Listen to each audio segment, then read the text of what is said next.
So Chuck, how do you pronounce your last name? It's Lucas, like George Lucas. It's horribly Hungarian. It's just enough so where people don't know it. So you get around. How often do you travel for Magic? Yeah. Well, I've been fortunate enough with Wizards of the Coast and the kind folks at comic stores and conventions flying me out all over the country. So it's like been nothing but a blessing as far as that's concerned, because there was a time when I drove to everything around the Detroit area where I originally are from, and yeah, that's all the more overhead that you've got to make up at shows. So yeah, it's good getting around. It's nothing like a magic show. Ain't no show like a magic show. You've obviously been to a few. What's been your favorite? Vegas was fun. Oh, you were in Vegas. That's right. Oh, that must have been nuts. Yeah, it's and I'd never been to Vegas before. I kind of double whammy. Didn't do too much gambling. I did the classic, put $1 into one machine and then lost it and turned the other direction. Good. But that's a fun town, and it was just the biggest show ever. It was Tim Shields from Cascade Games did it, and that was it was like 5,000 attendance. It was like the biggest Magic show ever. So that was a lot of fun. Just seeing the biggest Magic tournament ever. Seeing so many folks there. That was good. What's been the best place that's taken you? As far as cities, or well, this is the first time I've been to Philly. This is like a great show. The inner city reminds me a lot of Detroit, so it's like fun and like diverse. And that's where you live now? No, I'm originally from Detroit. I moved to Portland, Oregon, about 6 years ago. So best decision I ever made in my life. It's really like, I think Detroit gets a bad rap sometimes, but Portland's just a paradise, like in terms of like natural settings being around, and like old growth forests, waterfalls, and they're a half hour away. So I love Detroit, and like my family and friends are still there, but I still love Portland. Portland's nice and weird, and Portlandia, yeah. Portlandia is kind of accurate. I've only seen the first episode where they go to the chicken farm and yeah, it's pretension on like a whole new level. And I was warned by an actor buddy of mine from LA that had been used to it, that I went to grade school with, and he's just like, I know that it's like you don't like the conservatism happening right now, but when you go out to West Coast, there's going to be like some liberalism that's like gonna get on your nerves at least. And I was just like, no way. And I told him like that the first time that anybody's too liberal minded for me, I'd be like, let's go grab a beer and I'll tell you like how, you're doing the movement bad. And it still hasn't happened. It can be a little too courteous maybe at times. Oh, okay. I would say that. Where courtesy is causing accidents and things like that. But Portlandia is a good rule of thumb for where things go a little bit awry at times. So how did you get into art? Did you go to art school, or just natural talent to go through that? Well, like I tell students, I don't believe too much in natural talent in that it's more about building your skill set through hard time spent behind the desk. Like learning your skill set takes time, and the folks that are labeled gifted or naturally talented just have spent a lot of time behind the desk when they're young, except instead of being outside in the sun having a good time, because they're back like most of us, sketching and painting when we're really young. And that just manifests itself as being this natural given talent. But yeah, it's all about what I tell students is about your skill set, develop your skill set, but professionally, even that skill set doesn't account for maybe about 20%. 80% of the game is the relationships that you build, the friendships, like me coming to Philly, meeting like the other artists and professionals in the business. That's what really gets you like the next gig. So when did you know that you wanted to do art professionally? When did you have an experience, or did you see something that you're like, I can do that? Shortly after being out of the utero canal, like, that's what. But 24/7 artist from start. I remember a couple of conversations this weekend have been revolved around how much of a child of the 70s I am. So I'd say early on it was 70s like rock album art that did it, like Kelly and Mouse with the Journey album cover art and Kansas, and like seeing these bands, listening to these bands, and but also with the big, 12-inch LP cover art that would poster out to, a big poster that you could put on your wall. Roger Dean was another big one. Later on, influences were a British illustrator named Patrick Woodroffe and Frazetta, of course. Everybody throws Frazetta. But also a Spanish artist named Robert Venosa, who lives in Boulder, Colorado, like Dan does. And he knows who Robert Venosa is, which is nuts. But yeah, those are some of the early influences. And after seeing those guys, I was like, there might be a chance I can do that. And that was like enough of a seed or a spark that led me on into actually going to school. So you did go to school for it? Mm-hmm. Nowadays, it's not as urgent a matter going to a big university or art college. Especially with the cost. Even though I do teach and I encourage it, it's still the right thing to do for certain folks that aren't as regimented, like I wasn't when I was younger. And I would still encourage it for the majority of folks. But there's a lot to be said for online tutorials. And like, if you're a very focused student or young person, there's a lot of you can develop a lot of your skill set just off the internet nowadays with a series of like concept tutorials I've seen, and just if you're regimented enough, and then you can build your skill set, somewhat separate from academia altogether. Now, just going by what I see, it's a lot of curves and bulges. Yeah. I mean, amorphous blob-like yes, amorphous blob-like is perfect, but in the best way possible. Yeah. So a lot of that comes. How did you start that?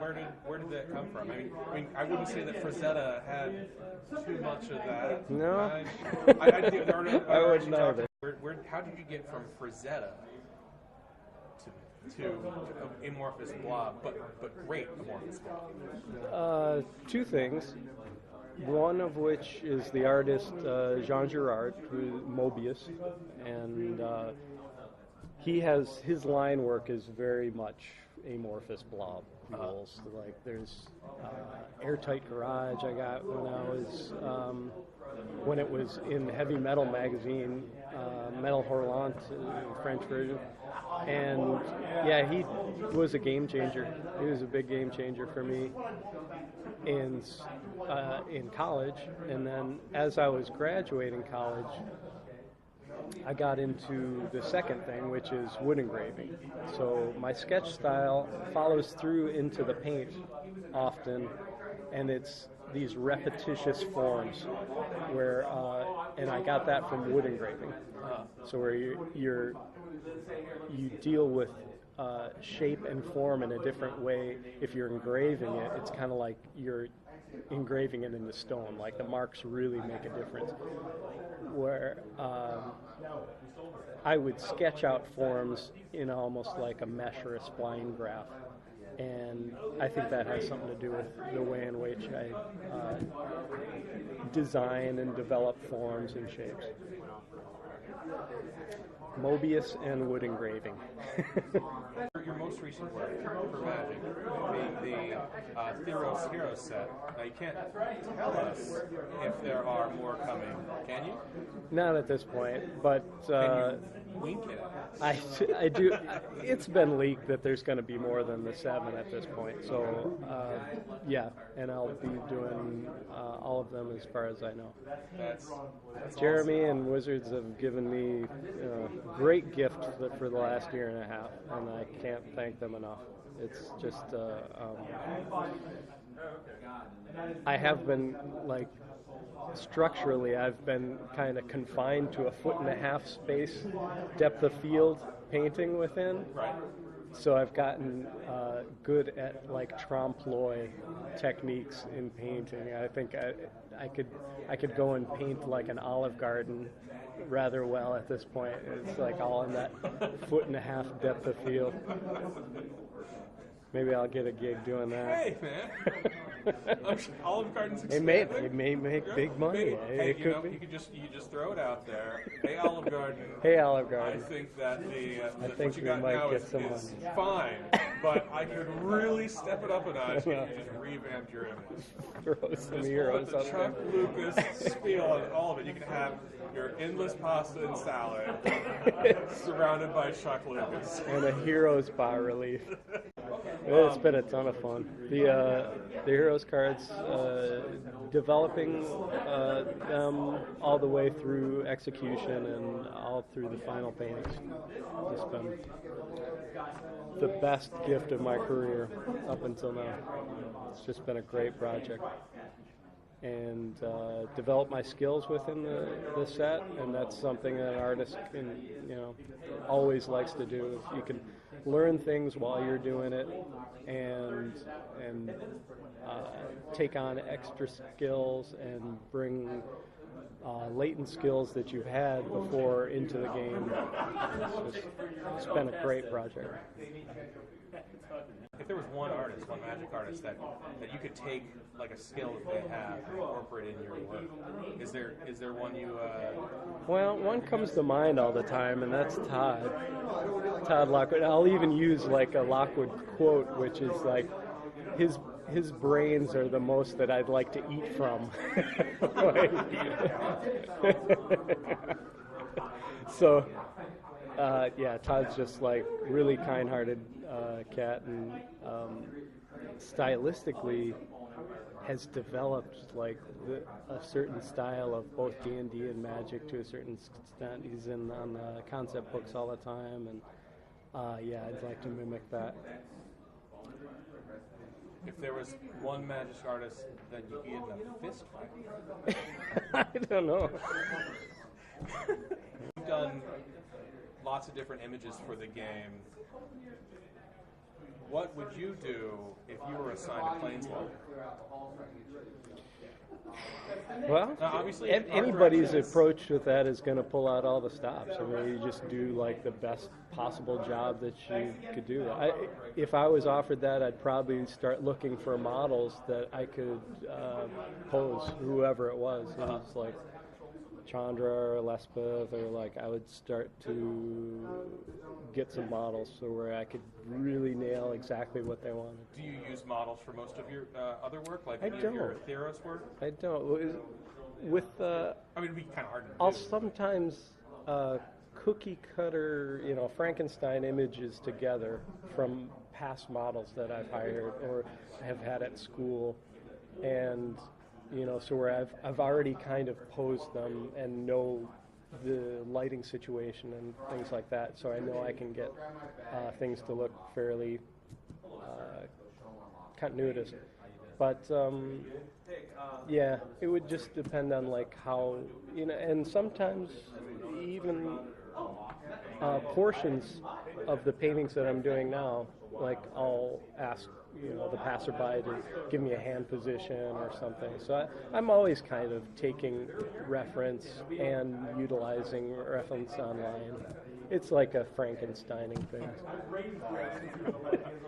Certain images I like to keep around. There's Lay of the Land that I've wanted to keep around as well for the same purposes. It's just there's certain paintings that are very good in showing both my technique, so I could show students like this is the development of transparent washes, and this is how the color reacts. But also, I've got enough from brief to sketch to color comp to final painting that I can show them the process of it as well. So when I sold Barrington Forge Tender, it was kind of like, I don't have the painting that I can show the final anymore, so it was kind of like sad to see that go. But also a good thing, because like I also like to see paintings in people's homes rather than in my closet, or like, there's 100 images covered up that could just be seen on a regular basis. But yeah, certain images I like to keep around so where I can use them as for their tutorial purposes. I guess every artist gets attached to a painting after a while. I even sometimes I'll look at an image and remember the audiobook that's been playing while I'm painting it. Almost like that time period is etched into that image, and I can get a recall on it. Like if I look back, it's part of your life, really. And so it's hard when a painting goes to give, if that's an important part of your life, then it's hard to let that part go. It's hard for any artist to get rid of, like your children. You develop them, and from beginning to end, and